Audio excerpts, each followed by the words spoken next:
You mispronounce a name in a meeting. The room pauses for half a second. Someone corrects you, and the conversation moves on. Your mind does not. It keeps the meeting open for 3 more days, replaying the sound of your voice and the expression on every face. By the 3rd replay, one mistake has become a verdict: careless, awkward, incompetent. Embarrassment is a social alarm, not a verdict. The problem begins when an unmeasured audience gains permanent veto power over your next move. There were 2 audiences. One saw the event. The other was assembled afterward inside your head. It borrows real faces, but you write their conclusions and keep them judging long after the meeting ends. Sometimes it preserves useful feedback. Learn the name, apologize, or prepare differently. But useful feedback is specific. The imaginary audience turns one moment into a permanent identity. Social psychologists use the term spotlight effect. For one reason, this estimate becomes distorted. Across several experiments, people tended to overestimate how noticeable their actions and appearance were to other people. In the best-known study, participants wearing an embarrassing t-shirt predicted that more people would notice it than actually did. The researchers described an egocentric bias. Your own experience becomes the anchor, and you do not adjust far enough when estimating everyone else's attention. You feel every second under the light. Everyone else is balancing that moment against concerns of their own. This does not mean nobody notices. It means the person inside the event is not a neutral estimator of how wide or how long the spotlight lasts. Then a second bias makes the moment feel even more exposed: the illusion of transparency. Across 3 sets of studies, people tended to overestimate how well others could read their internal states. You feel the heat, pulse, and blankness. The room sees only fragments of that storm. Other people may see that you are nervous. They do not directly receive the full intensity of the event happening inside you. A meta-analysis of 208 laboratory studies found cortisol responses in motivated performance tasks that were uncontrollable or socially evaluated. That is a group-level laboratory pattern, not a personal stress test, and it does not mean embarrassment is equivalent to physical danger. Embarrassment can carry social information.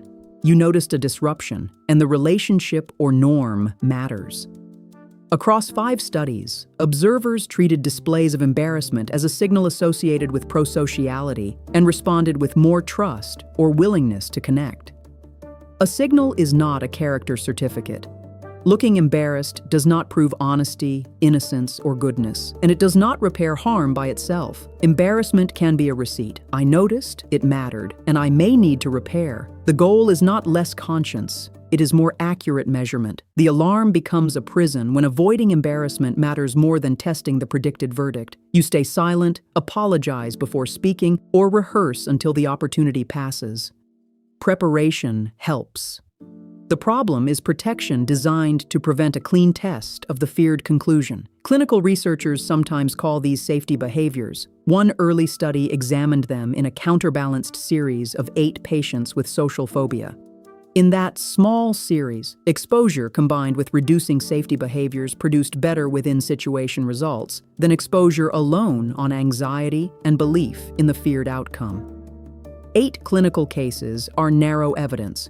They do not justify telling everyone to abandon coping strategies, and they do not turn this video into treatment. Later exposure research emphasizes new learning and testing expectations, not immediate calm as the only outcome. The everyday lesson is smaller. Total protection can keep a prediction from meeting evidence. Avoidance is excellent at ending a moment. It is weak at testing the story that made the moment frightening. Afterward, the second audience reconstructs your tone, posture, timing, and every possible interpretation.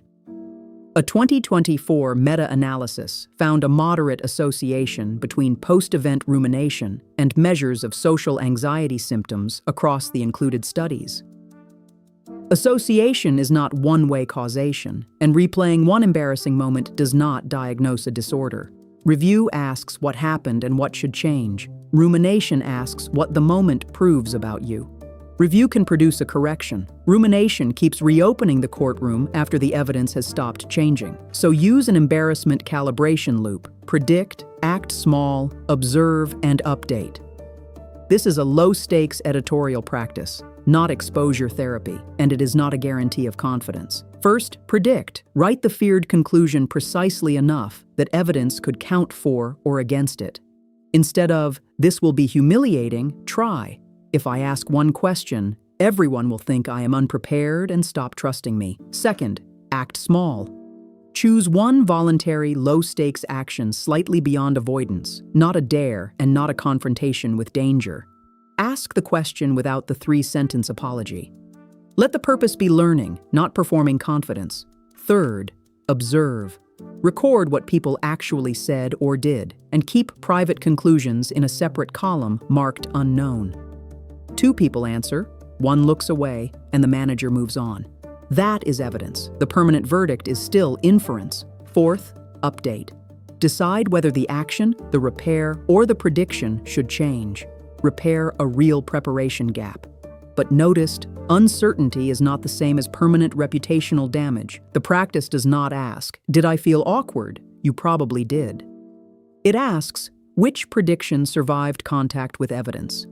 Do not use the spotlight effect to dismiss a clear complaint, measurable consequence, or unwelcome feedback. Do not treat harassment, discrimination, coercion, abuse, or a serious power imbalance as an opportunity to practice being less embarrassed. When fear or avoidance is persistent and begins interfering with work, relationships, or daily life, qualified mental health support matters. Clinical care is individualized.